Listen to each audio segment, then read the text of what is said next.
Sebelum melanjutkan, jangan lupa subscribe dulu, terima kasih.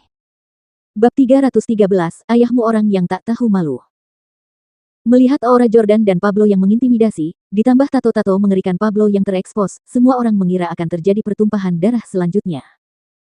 Namun, mereka tidak menyangka bahwa Jordan akan menamparkan meja untuk membuat staf bergegas menyajikan pesanannya. Sebagai bos besar, Pablo juga merasa agak canggung. Namun, dia tetap berkata dengan suara penuh semangat, "Ya." Dia lalu berjalan ke arah pelayan dan bertanya, "Mengapa jeli bunga sakura kita belum disajikan?" Pelayan itu terkejut dan buru-buru menyajikan jeli bunga sakura itu kepada Pablo. "Itu dia." Pablo membawa piring itu ke Jordan dan berkata, "Tuan Jordan, ini jeli bunga sakura Anda." "Oke." Pada saat ini, Sai menghela napas panjang dan berkata, "Kedua orang ini pasti gila, ya." Mereka tampak seperti orang yang ingin membunuh ketika mereka hanya terburu-buru menyuruh staf menyajikan makanan mereka. Mereka sudah dewasa, tetapi mereka memesan hidangan penutup yang sangat feminin. Aneh sekali. Kebanyakan orang yang datang ke toko makanan penutup populer ini adalah pasangan, dan kombinasi seperti Jordan dan Pablo agak istimewa. Sai merasa bahwa Pablo dan Jordan adalah orang-orang kasar yang pasti tidak akan mengerti apa yang dikatakannya, jadi dia tidak bisa menahan diri. Faktanya, ketika Jordan mendengar Sai ingin mengirim seseorang untuk memperkosa Victoria tadi, hal pertama yang ingin ia lakukan adalah memberi Sai pelajaran saat itu juga. Namun, setelah dipikir-pikir lagi, dia menyadari bahwa hal itu tidak akan menghentikan Victoria untuk menikahi Russell.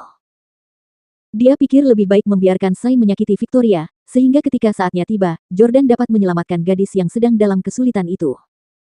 Dia ingin membuat Victoria menyadari bahayanya menikahi Russell, dengan harapan dia akan menyerah. Saat itu, Victoria mungkin kembali ke pelukannya. Victoria kini bersikap dingin terhadap Jordan, jadi Jordan benar-benar membutuhkan kesempatan untuk menolongnya, dan membuatnya merasa tersentuh hingga ia berdamai dengan Jordan. Sai adalah kesempatan yang tepat. Ayo kita pergi ke suatu tempat sekarang. Benar-benar sekelompok orang gila. Sai meraih tangan pacarnya dan bangkit untuk pergi. Setelah Sai pergi, Jordan berkata kepada Pablo, "Kirim seseorang untuk mengikuti mereka, aku ingin tahu pergerakan mereka setiap saat." "Ya." Pablo sudah mengirim orang untuk mengikuti mereka, jadi dia berkata, "Tuan Jordan, mengapa Anda tiba-tiba menjadi begitu marah tadi?" Jordan juga bangkit dan berkata, "Ayo bicara di mobil, kembali ke mobil dan bicara." Kembali ke mobil, Pablo menjadi marah setelah mendengar apa yang dikatakan Jordan. Dia bertanya, "Apa? Si jalang itu, Sai Miller, benar-benar ingin mencari seorang pria dan membuatnya memperkosa Nona Victoria Clarke. Haruskah kita menghentikannya?" Jordan berkata, "Tentu saja kita harus menghentikannya, tetapi hanya pada saat yang tepat. Tidak akan terlambat bagi saya untuk muncul hanya setelah dia mengungkapkan kejahatannya." Pablo tersenyum dan mengangguk. "Ya, jika saatnya tiba, kau harus menyelamatkannya, gadis yang sedang dalam kesulitan. Saat itu, dia tidak akan menikah dengan Russell dan malah akan kembali ke pelukanmu, Tuan Jordan. Kebetulan sekali Anda dan Nona Clarke sedang menghadapi masalah saat ini.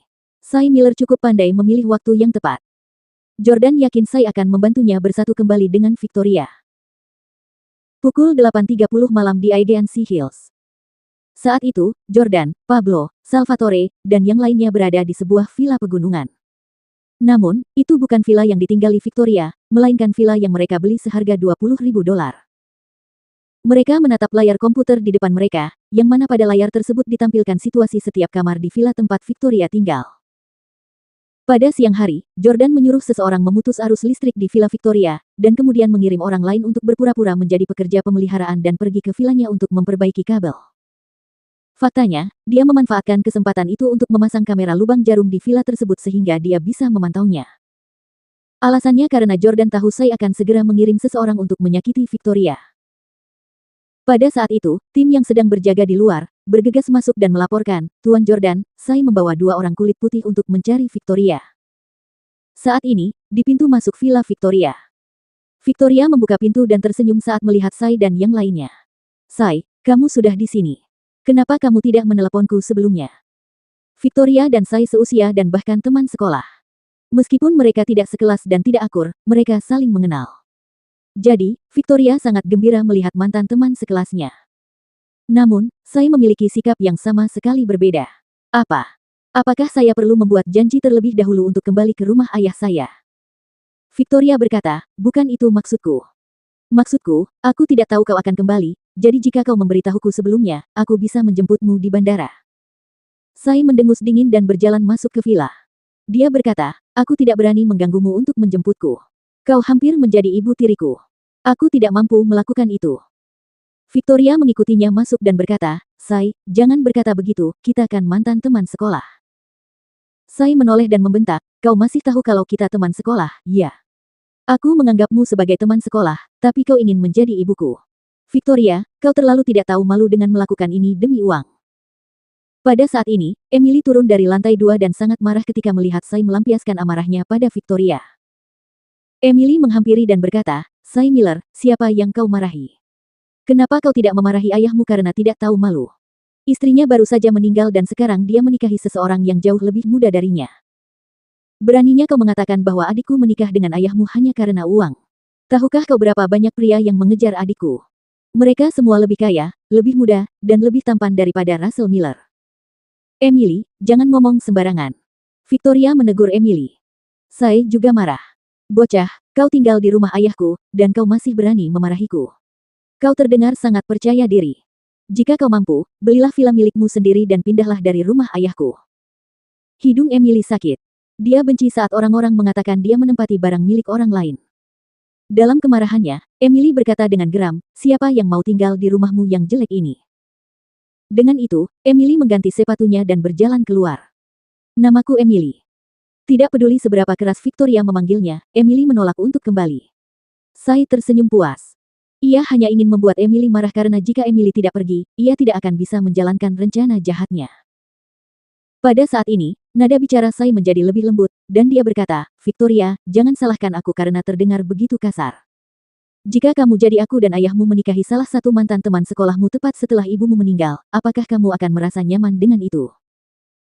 Victoria mengerti apa yang dirasakan Sai, jadi dia berkata dengan lembut, Sai, aku mengerti apa yang kamu rasakan. Ya. Sai mengangguk, lalu menunjuk kedua pria kulit putih di belakangnya. Ia berkata, perkenalkan, ini pacarku Jack, dan yang satunya Bale. Senang berkenalan dengan Anda. Senang berkenalan dengan Anda. Keduanya berjabat tangan dengan Victoria secara terpisah. Namun, jabat tangan Bale bersifat ambigu, karena dia tidak sanggup melepaskan tangannya untuk waktu yang lama.